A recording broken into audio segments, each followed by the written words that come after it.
I poured my life into building my gym, Iron Haven, my sanctuary. But a single forgotten signature meant it was never truly mine, and now a hostile takeover threatened to rip it all away. My gym, Iron Haven, is my life. I poured every cent of my savings, every drop of sweat, and every sleepless night into building it from a dusty, abandoned warehouse into a place where people felt strong, safe, and part of a community. It wasn't one of those soulless corporate chains with purple and yellow equipment and a lunk alarm.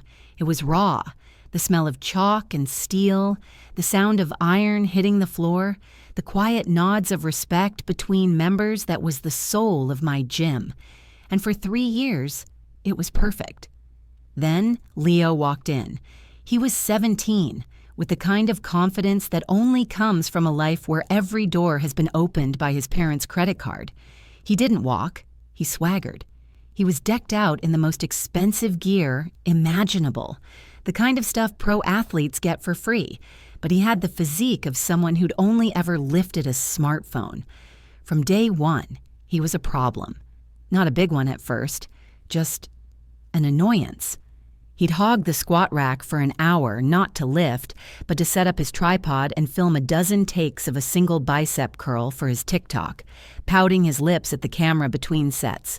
He'd leave a trail of half-empty, ridiculously expensive electrolyte drinks all over the gym. He'd talk on his phone loudly about his dad's portfolio or some crypto scam he was into. My head trainer, Marcus, a no-nonsense ex-Marine who could leg press a small car, started giving me the side-eye every time Leo came in. "Boss," he'd grumble, wiping down a bench with unnecessary force, "the prince is holding court again." I tried the gentle approach. "Hey, Leo, man, you mind finishing up on the rack? A few people are waiting." He'd look at me, then at the line of patient members, and shrug. "They can wait. I'm creating content. It's for my brand." His brand. The kid was a walking, talking brand with zero substance, but the entitlement started to metastasize. It went from annoying to disruptive. One afternoon, I saw him walk up to Big Dave, a guy in his 50s who's been lifting since before Leo was born. Dave is a mountain of a man, quiet, kind, and knows more about powerlifting than anyone I've ever met. Leo tapped him on the shoulder mid-deadlift. "Bro," Leo said, his voice dripping with condescension, "your form is all wrong. You're going to snap your back. You should be hinging at the hips more. Watch me." And he proceeded to do this pathetic, back-breaking imitation of a deadlift with an empty barbell. The entire gym went silent. Big Dave just slowly put the weight down, looked at Leo, then at me, and with a sigh that could have powered a windmill, he just shook his head and walked to the water fountain. The kid didn't even realize he'd just disrespected a living legend of our little community. He just smirked, like he'd done the old man a favor. That's when I knew I had to have a real talk with him. I called him into my office the next day.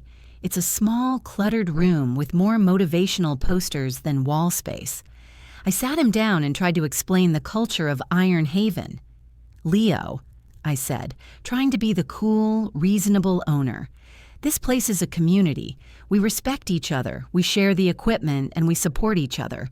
We don't correct people's form unless they ask for it, especially not guys like Dave." He leaned back in his chair, propping his designer sneakers on my desk. "Look, I get it. You've got your little community vibe. It's cute, but I'm trying to elevate this place. The clientele could be better. The equipment is okay, but it's not top tier. Your branding is non-existent." I stared at him, baffled. "My branding? Leo, this is a gym, not a social club." "Everything is a brand," he said, waving his hand dismissively, "and frankly, your management is a little lacking. I have some ideas that could really turn this place around. We should get rid of those cheap paper towels in the bathroom and get organic bamboo fiber cloths. And the water in the cooler. It should be alkaline, maybe Voss. People with real money notice these things." I felt a vein start to throb in my temple. "Leo, you are a member here. You pay your dues, you lift, you go home. You don't get to make demands about management." He just smiled. a chilling, smug little smile. "Oh, I think you'll find I have a bit more say than you think," he said, standing up. "My dad and I have been talking. You should expect to hear from us." He walked out, leaving me sitting in my own office, feeling a bizarre sense of dread. What the hell did that mean? I tried to shake it off. He was just an arrogant kid trying to sound important. I went to Marcus. "Hey, can you pull up Leo's membership file for me? I just want to check something." Marcus grunted and typed at the front desk computer. He clicked a few times, then his brow furrowed. Boss? That's weird." "What is it?" I asked, walking over. "I can't find him. There's no Leo with his last name, no active membership under his photo. Nothing." Marcus scrolled through the list again. "I've seen him scan his key fob 100 times, though. How is he not in the system?" Before I could even process that, the glass front door of the gym swung open. The setting sun cast 2 long, sharp shadows across the floor. In walked a man and a woman in expensive tailored suits that looked completely out of place among the squat racks and dumbbells. They moved with an air of cold corporate authority. Behind them, trailing in their wake like a smug little prince, was Leo. He gave me that same chilling smile. The woman, who I presumed was his mother, had her hair in a severe bun and looked at my gym with the same expression one might have when looking at a piece of gum on their shoe. She didn't address me. She addressed the space. Then her cold eyes landed on me. "Are you the current proprietor?" she asked, her voice clipped and devoid of any warmth. "I'm the owner, yes. Can I help you?" I said, my heart starting to pound. She gave a tight, bloodless smile. "Excellent. That will make this much simpler." She strode forward, her heels clicking ominously on the rubber flooring, and stopped right in front of my desk. Leo and his father flanked her like 2 overpriced bodyguards. "We're here," she announced, her voice echoing slightly in the cavernous gym, "to discuss the transition of management." I blinked, the words echoing in the sudden silence of the gym. A few members had stopped their workouts, headphones pulled down, watching the bizarre scene unfold. "Transition of management?" I repeated, my voice tight. "I think there's been a mistake. This is my gym. I own it." I looked past the woman to Leo, who was practically vibrating with smug satisfaction. "And you," I said, pointing a finger at him, "aren't even in my system. You don't have a valid membership." The father, a tall man with silver hair and a face carved from granite, stepped forward. He moved with a slow, deliberate confidence that made my skin crawl. He didn't speak.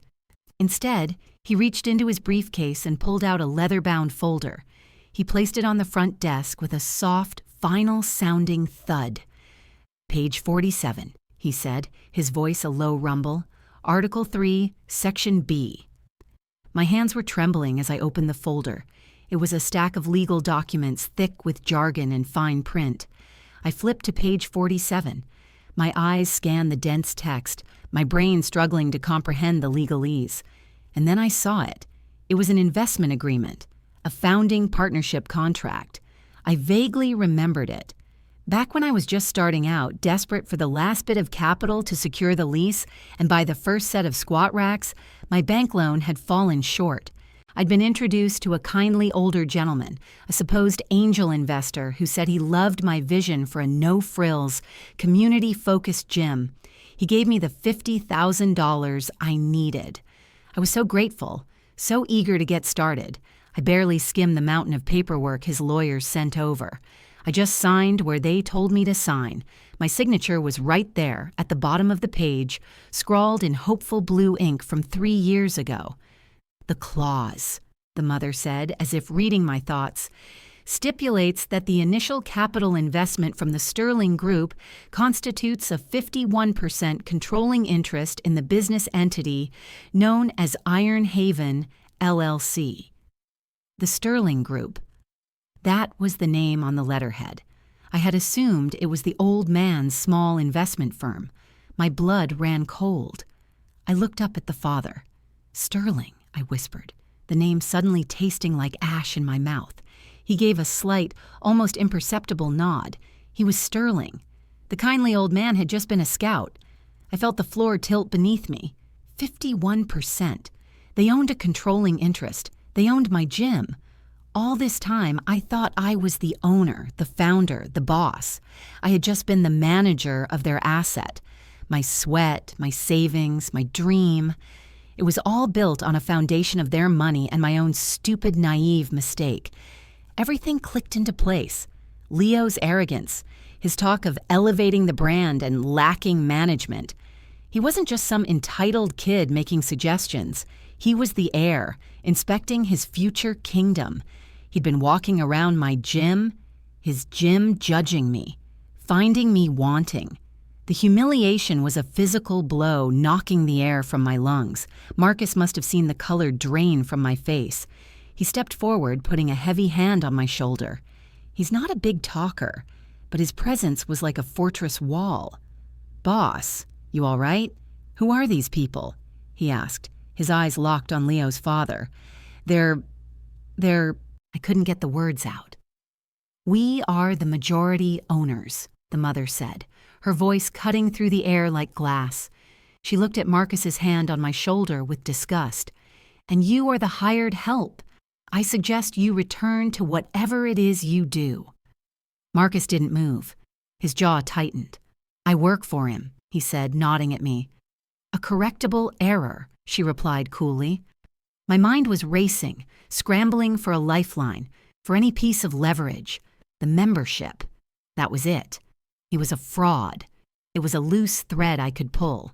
"He's not a member," I finally managed to say, my voice louder than I intended. People were openly staring now. Big Dave had walked over, his massive arms crossed over his chest, a silent sentinel. I just had Marcus check. Leo is not in our system. The key fob he uses is a fake. He's been trespassing for months. I felt a wild surge of triumph. It was something. It was a violation. It was proof that they were operating in bad faith. Leo just laughed, a short, ugly bark of a laugh. His mother looked at me, a flicker of something like pity, or perhaps just profound boredom in her eyes. "Of course he isn't a member," she said, her tone flat and devastating. "An owner doesn't pay for a membership to his own establishment." She let the words hang in the air, a public execution of my last hope. She then straightened her jacket, her gaze sweeping across the stunned faces of my members, my community. "There are going to be some changes around here," she announced to the room. "We will be repositioning Iron Haven to appeal to a more discerning clientele." She then turned her Arctic gaze back to me. The fake smile was gone, replaced by a look of pure, unadulterated power. "As for you," she said, her voice dropping to a conspiratorial whisper that felt louder than a shout, "our first official act as the board is to put you on probationary review. Your performance has been unsatisfactory. From this moment on, you will report directly to Leo.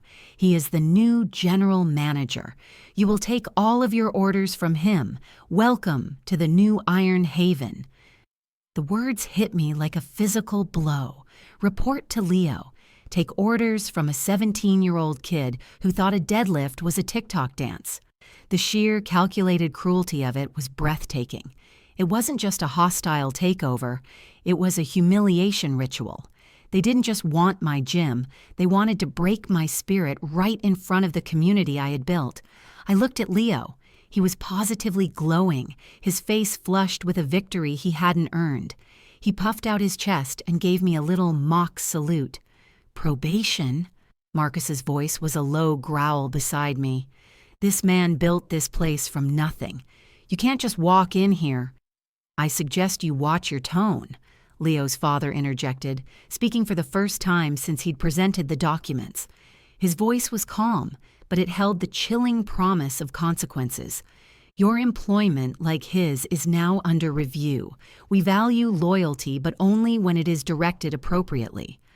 I felt Marcus tense beside me, ready to say something that would undoubtedly get him fired or worse.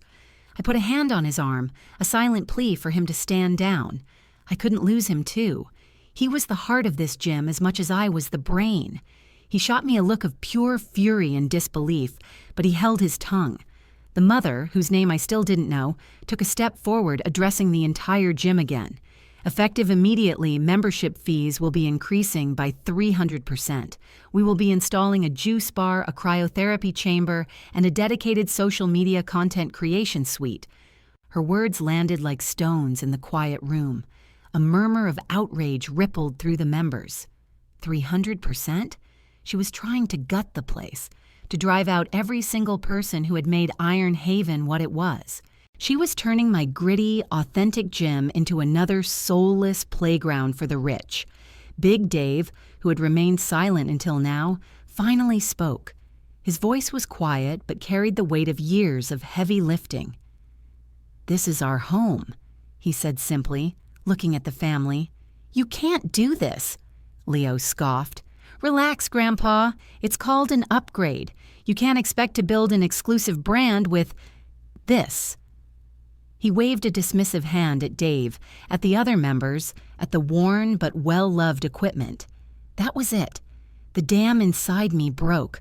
All the shock and fear curdled into a hot, white rage. "Get out," I said, my voice shaking. The family turned to me as one. "I beg your pardon?" the mother said, her eyebrows arching in theatrical surprise. "I said, get out," I repeated, stepping forward. I was no longer the stunned victim. I was the owner of this gym, 51% or not. This was still my name on the lease, my sweat on the floor. You can wave your papers and your lawyers around all you want, but this is a hostile environment.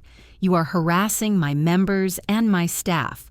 So for tonight, you can take your transition of management and get out of my gym.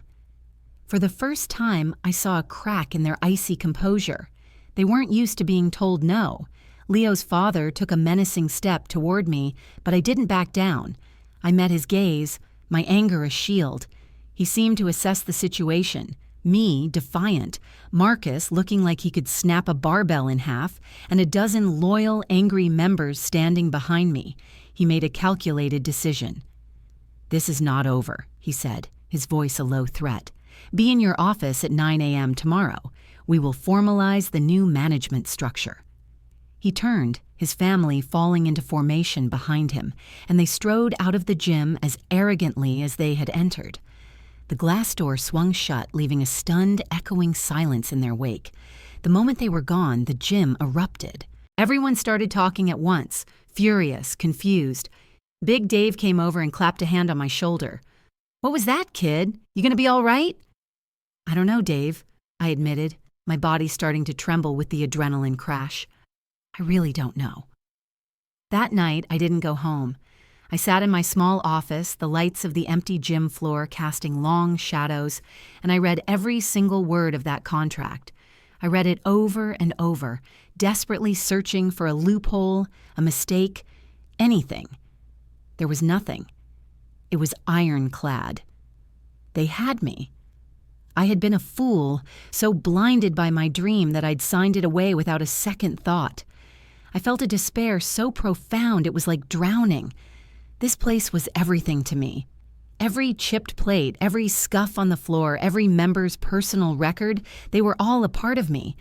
The thought of Leo walking these floors as the boss, turning it into some sterile, soulless country club, made me physically sick. The next morning, I was in my office at 8:45, a pot of bitter coffee my only companion. I looked like hell. I hadn't slept, hadn't showered. I was waiting for my own execution. Right on cue, at 9 a.m. sharp, Leo walked in. He wasn't with his parents this time. He was alone, and he was carrying a cardboard box. He dropped the box on my desk. It was filled with cheap, flimsy-looking supplements, all with his face plastered on the label. "Morning, employee," he said with a smirk. "First order of business. We're getting rid of the junk you sell at the front desk. We'll be exclusively stocking my new Lion's Roar pre-workout. I need you to inventory this and get it on the shelves by noon." I just stared at him, then at the box of snake oil with his smug face on it. This was my reality now, taking orders from a child. I felt the last bit of fight drain out of me. He had won.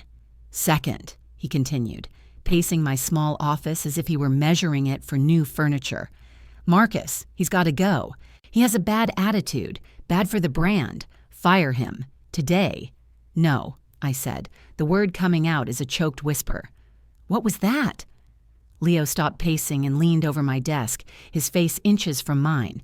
"Did you say no? You don't get to say no. I'm the boss. You do what I say. Fire him." My phone buzzed on the desk. It was a text from Marcus. I glanced down at it, my blood turning to ice. My eyes shot back up to Leo, a new, terrifying understanding dawning on me. The phone buzzed again, and then again. A flood of texts from my members. I knew without reading them what they said. I slowly stood up, my chair scraping against the floor. I looked past Leo, through the glass wall of my office, out onto the gym floor. There were 2 uniformed police officers standing there talking to Big Dave, and standing beside them, pointing a triumphant finger directly at my office, was Leo's trainer. A man I recognized, a man I'd seen him with dozens of times, a man who had just confirmed to the police that Leo's membership, the one his mother claimed he didn't need, was indeed fake, and that I, the owner, had knowingly allowed a non-member to use the facilities for months, creating a massive liability and insurance issue. It was a setup. It was all a perfectly orchestrated, diabolical setup. My mind reeled, trying to catch up to the sheer treachery of it all. The fake membership wasn't just a loose thread I had tried to pull. It was the string for a guillotine they had built just for me. They let Leo trespass for months, coached him, had his trainer document it all, just waiting for the perfect moment to use it. They didn't just want to take over my gym with a contract. They wanted to discredit me, to destroy my reputation, to make it look like I was the negligent one. It was a corporate checkmate, executed with the precision of a military strike. Leo saw the realization dawn on my face, and his smirk widened into a predatory grin. "See? This is what happens when management is lacking," he said, savoring each word. "You let a minor use heavy equipment without a valid membership or a guardian's waiver for months.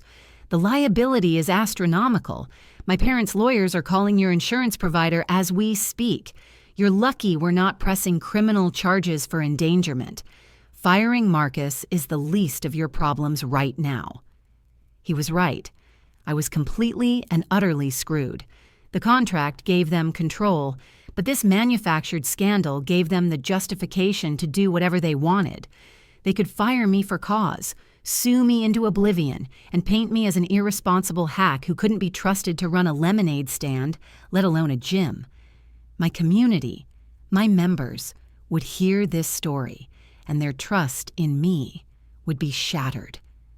The 2 officers, guided by the traitorous trainer, started walking towards my office. My heart hammered against my ribs like a trapped bird.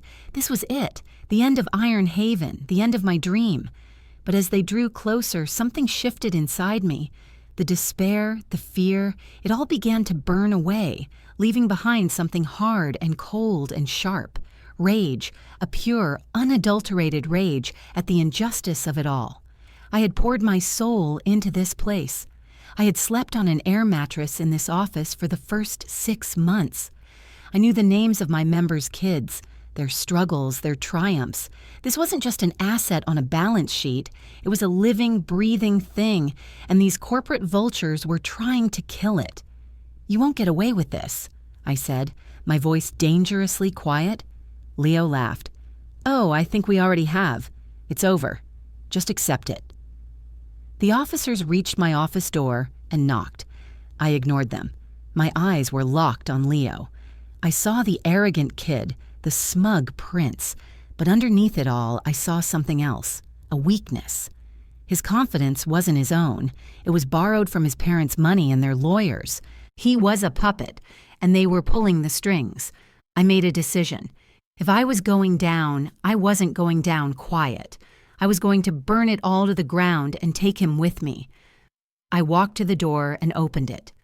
"Officers," I said, my voice steady. "Thank you for coming. There seems to have been a misunderstanding orchestrated by this young man." I gestured to Leo. "Sir, we have a sworn statement from his trainer," one of the officers began. "His trainer, who I assume is on his family's payroll?" I interrupted. "Of course you do. Leo, why don't you tell the officers about the 51% controlling interest your family's company has in this gym? Why don't you show them the contract that makes you my new boss?" I turned back to the cops. "You see, he's not trespassing. According to his mother, an owner doesn't need a membership." The officers looked confused, glancing from me to Leo. Leo's face went pale. This wasn't part of the script. I was supposed to crumble, not fight back with their own logic. "This is just a simple insurance dispute," I continued, pressing my advantage. "A business matter. Something for the lawyers to sort out. I'm sure you have more important things to do than settle a corporate squabble." I was bluffing, gambling that they wouldn't want to get stuck in the middle of a messy civil dispute. The lead officer looked at his partner, then back at me. "Is that true, son?" he asked Leo. "Does your family own this place?" Leo stammered, caught off guard. "Well, yes, but he was negligent. "That's a civil matter, then," the officer said, his tone shifting from authoritative to annoyed. He clearly didn't want this headache. "We're not here to mediate your business problems." He gave me a stern look. "Get your paperwork in order, sir." With that, he and his partner turned and walked away. I closed the office door, my body trembling with the adrenaline of the gamble I'd just taken. I'd bought myself a little time, but that was all.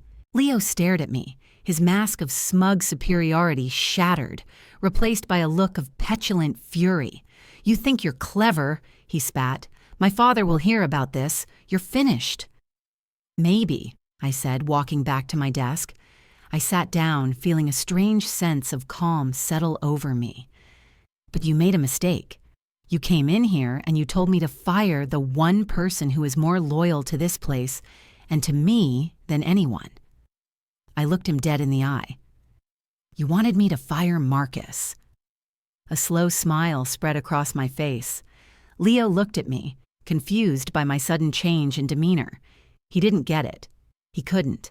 He didn't understand the power of community, of loyalty. He thought everything could be bought or bullied.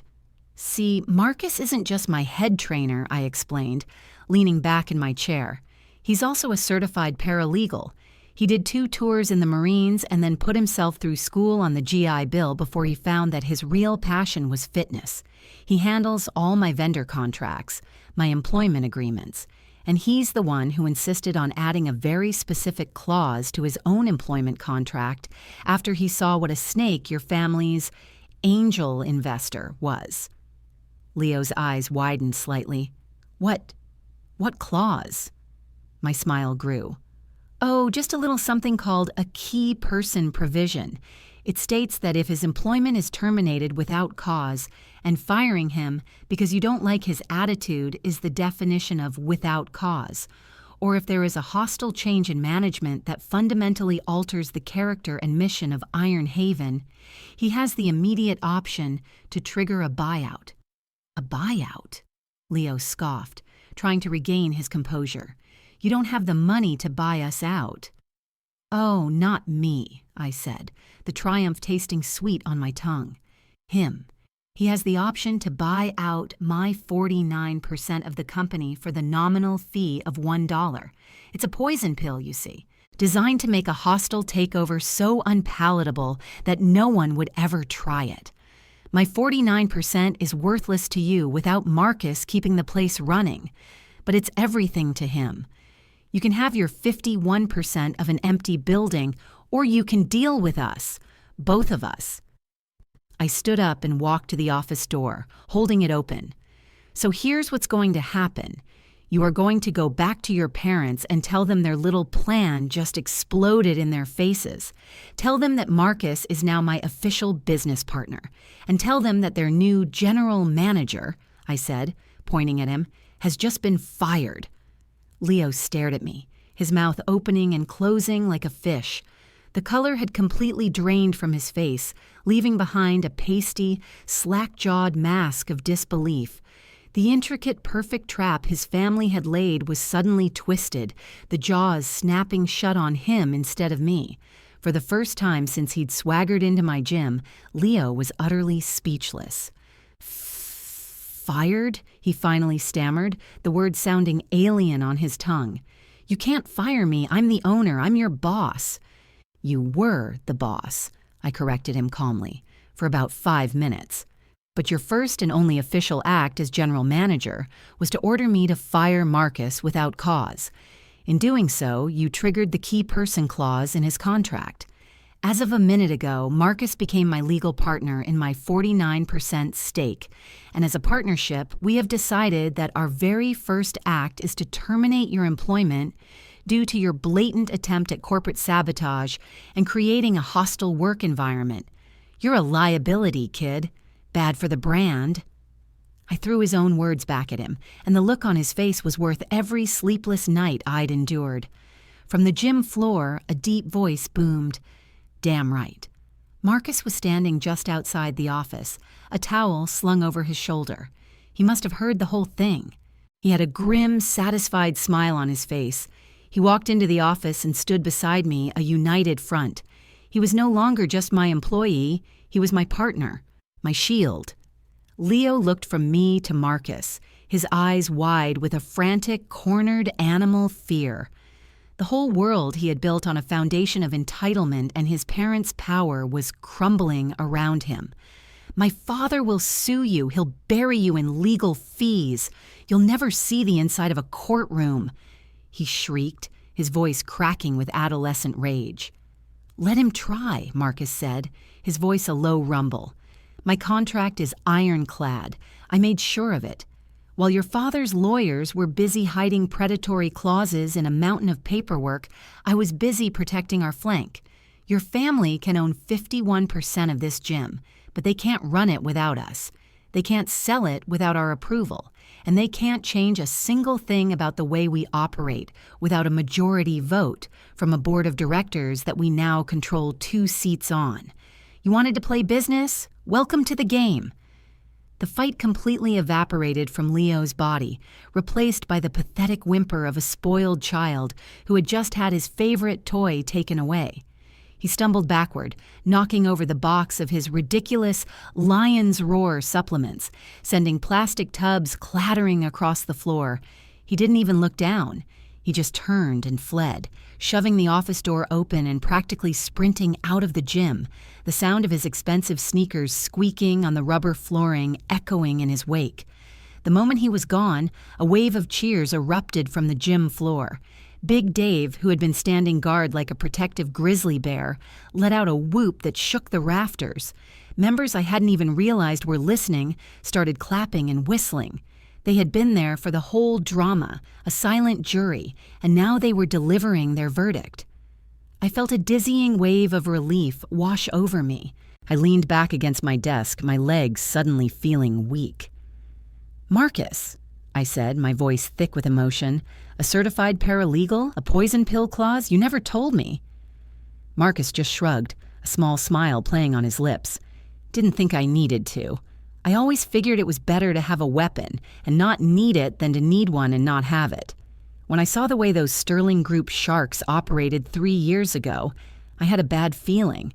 Just figured I'd build us a panic room just in case." "You saved my life, man," I said, extending my hand. "You saved our gym." He didn't shake my hand. Instead, he pulled me into a rough, back-pounding hug. "It's our gym, boss," he corrected me. "Always has been." The aftermath was interesting. Leo's father did, of course, call his lawyers. There were threats, angry letters filled with legalese, demands for meetings. We complied, with Marcus sitting beside me, calmly and methodically dismantling every one of their arguments with the simple, elegant truth of his contract. We were a thorn in their side they couldn't remove. They owned 51% of an asset they couldn't control, a gritty powerlifting gym that was the antithesis of their entire brand. Forcing us to install a cryotherapy chamber would require a board vote, which we would block. Increasing the fees required a board vote, which we would block. Firing me or Marcus would trigger the buyout clause again. They were stuck. After a month of legal posturing, they went silent. Then, one Tuesday morning, I got an email. It was from a different lawyer, one with a much less aggressive tone. The Sterling Group was offering to sell us their 51% stake in Iron Haven LLC. They wanted out. Their asking price was insultingly high, of course, a final attempt to squeeze some profit from their failed venture. I sat down with Marcus. We looked at the numbers, at the gym's finances, at the unwavering loyalty of our members who had all rallied around us. It would be a struggle. It would mean taking on a massive loan and being in debt for years. But it would be ours. All of it. 100%. "What do you think, partner?" I asked him. Marcus looked around the gym, at the members sweating, laughing, pushing their limits. He looked at Big Dave spotting a nervous teenager on the bench press, at the familiar chalk dust hanging in the air. "I think," he said, a slow grin spreading across his face, "it's time for a real transition of management." We sent them a counteroffer. It was low, almost laughably so.